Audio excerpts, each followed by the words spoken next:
was gonna get shot that day. I was getting arrested by the customs because I was in the back seat and I pushed the door open.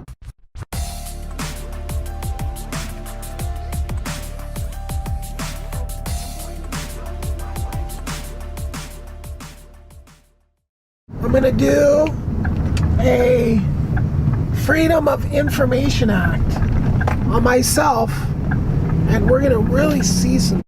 Just to give you a little preview, when I was in prison for weed, which I got stories you're not gonna believe, I would make up the craziest stories and tell them to people I thought were snitches. So when somebody would glom onto me and I'm like, this person, I feel like they're a snitch, I feel like they're trying to pump me for information, I would just come up with the most craziest stories that I could think of out there. Criminal, right? Like James Bond's foe level, right? Just uber, like world-changing criminal activity. Just over the top, right? So anybody that would believe this would just, anyway, we're gonna do this Freedom of Information Act, and then I'll know who the snitches were, because I told all these different stories to all these different people. It'll be classic. Back to my crimes and misdemeanors.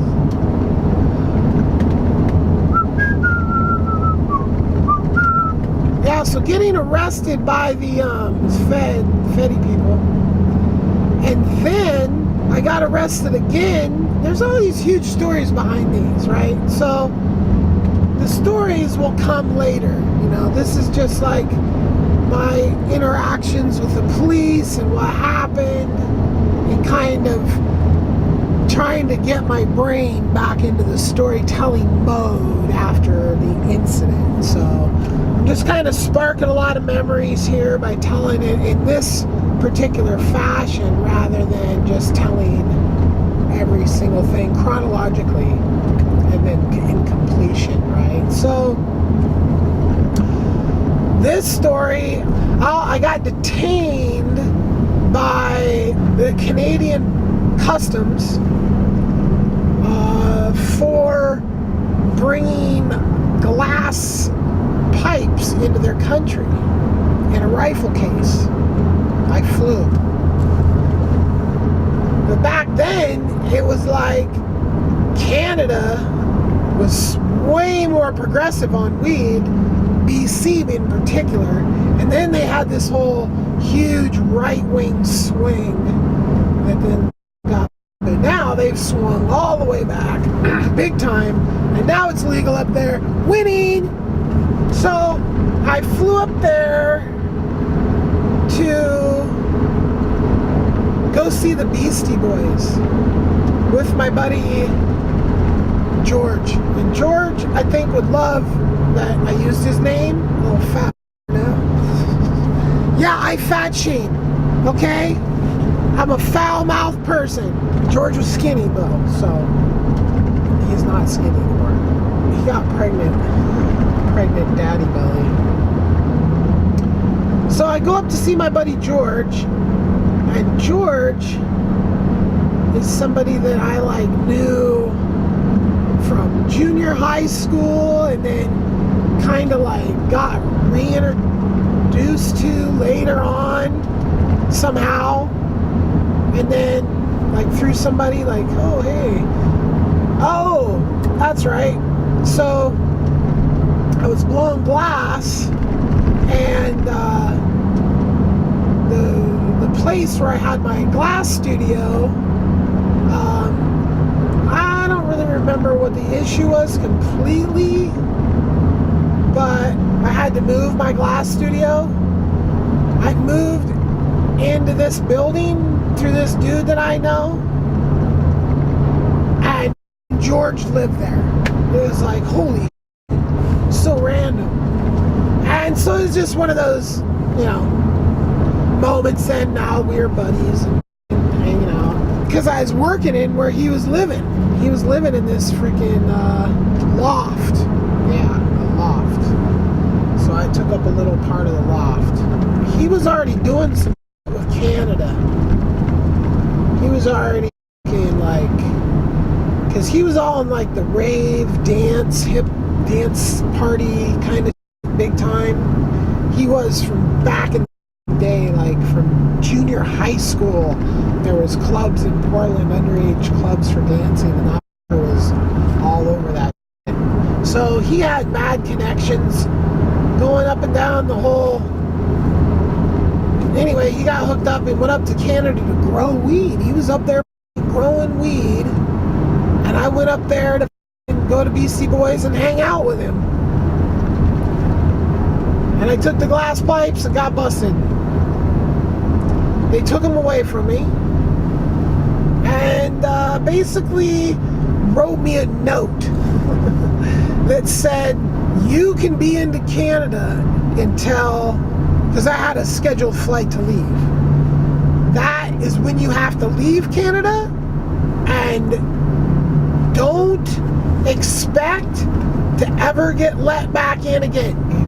And promptly came home from that, told the dude that I was buying weed from at the time about my trip, and he was like, you know people in Canada? I'm like, yeah.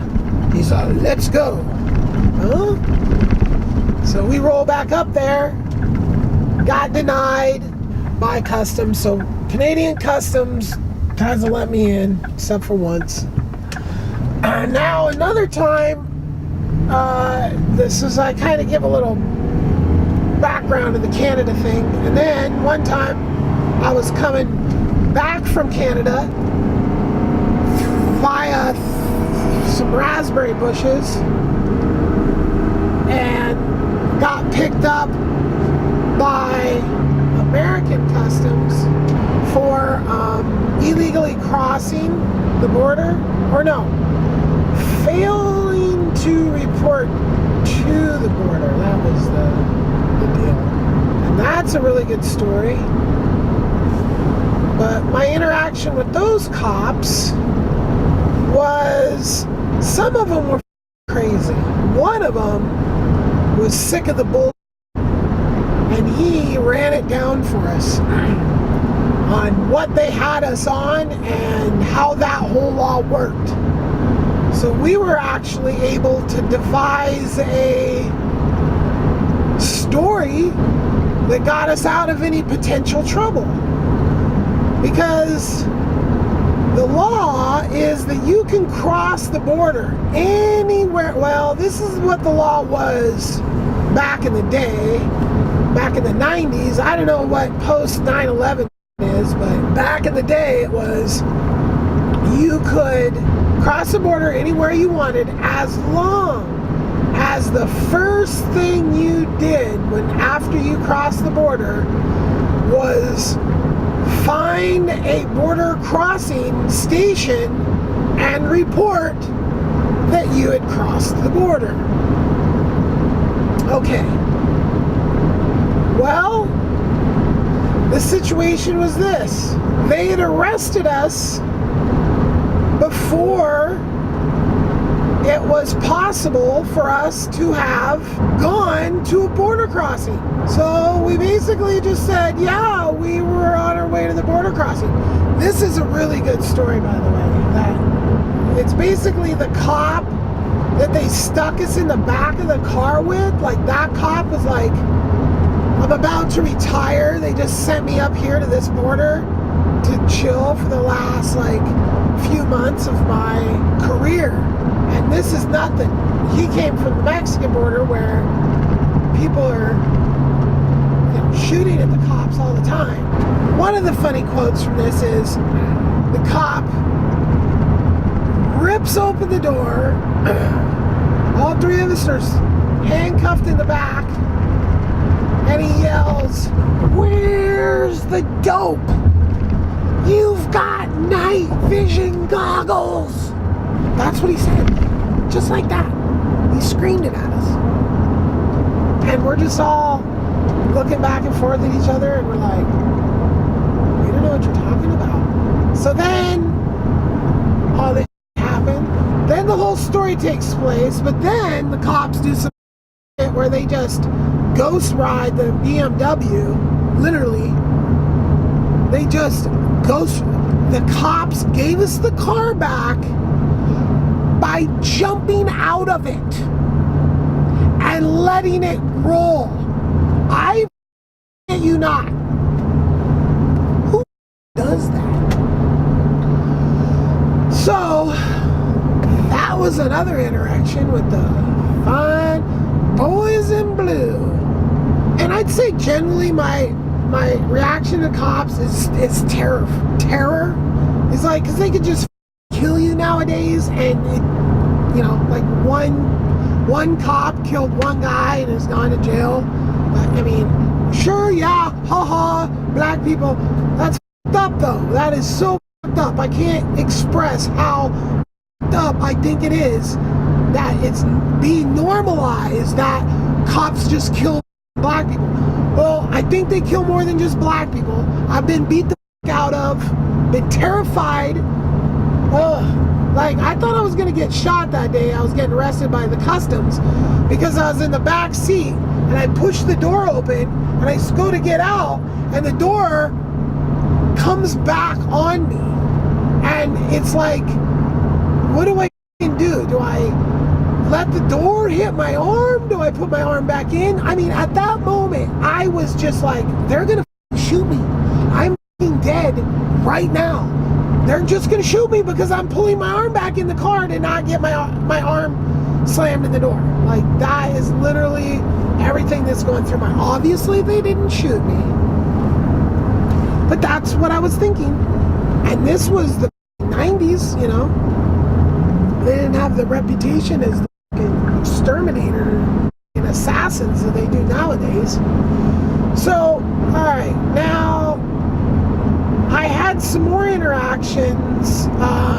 So I figured out that I could fly to Canada and it was less scrutiny to fly than it was to drive. Like, they weren't letting me in driving, but I flew in and I got in without any issues. I brought my snowboard gear, basically dressed up like a snowboarder, and didn't have anything on me, and made it up there. And so I did that a few times. But then one time on my way back, things got really fucking weird. What it was, the FBI had got a hold of customs, told them to f*** me off, so I'd have to take a later flight. So, because the FBI put a warrant out. And I think the FBI put a warrant out because of that little hit there by the customs, and then the fact that I was flying back and forth. And back then, like they knew, they being the feds, they knew that there was drugs coming from Canada because the amount of money being exchanged was insane. It was something like $2 million a day or something like that at its height. $2 million a day for weed. Because they have the, you know, the normal tourists. It does this, it does that, but then all of a sudden, you know, 95, 96, you know, and by 99, it's like Donkey Kong. I mean, we literally used to cross that border. It was so crazy that we would watch other people just so the heat would be potentially on them.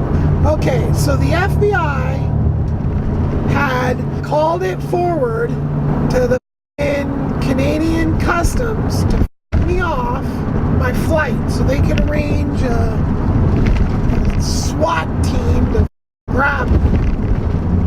So Canadian Customs proceeds to f*** me by off my flight, body cavity they have the power to cut your cell phone off, right? So I'm trying to call. I don't know this. Well, I do know this. I knew what was happening. I didn't know about it first, but I realized what was happening because I had full bars. And then bam, my phone calls being cut off. And it was pissing me off. I mean, I was having an episode in the airport. I was almost like crying almost to a point because of the bullshit games that were being played. They took so long in security with all the body cavity search bullshit me off, that then I missed my flight. Then I had to go back out of security again to fix my flight, and I was like, I don't want to go through that again. And I shouldn't have, man. If I had read the tea leaves, I would have walked out of that airport and I wouldn't have got on a flight.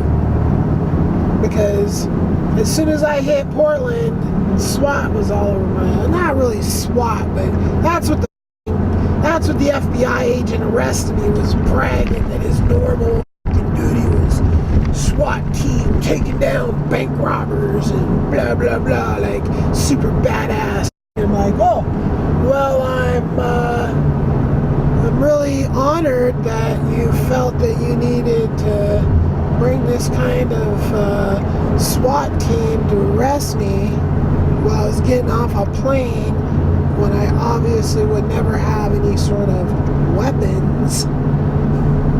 Anyway, I really wish I would have read the tea leaves on that one, because that started a chain of events, because they f***ed me off. It was the longest I'd ever been in jail at that point. It was over they f***ed me off, they arrested me a Thursday, and somehow they were able to not do something because they're the feds and they do whatever. Your rights don't mean a thing because it's the drug war and we're going to eliminate the drugs from the planet. Yeah!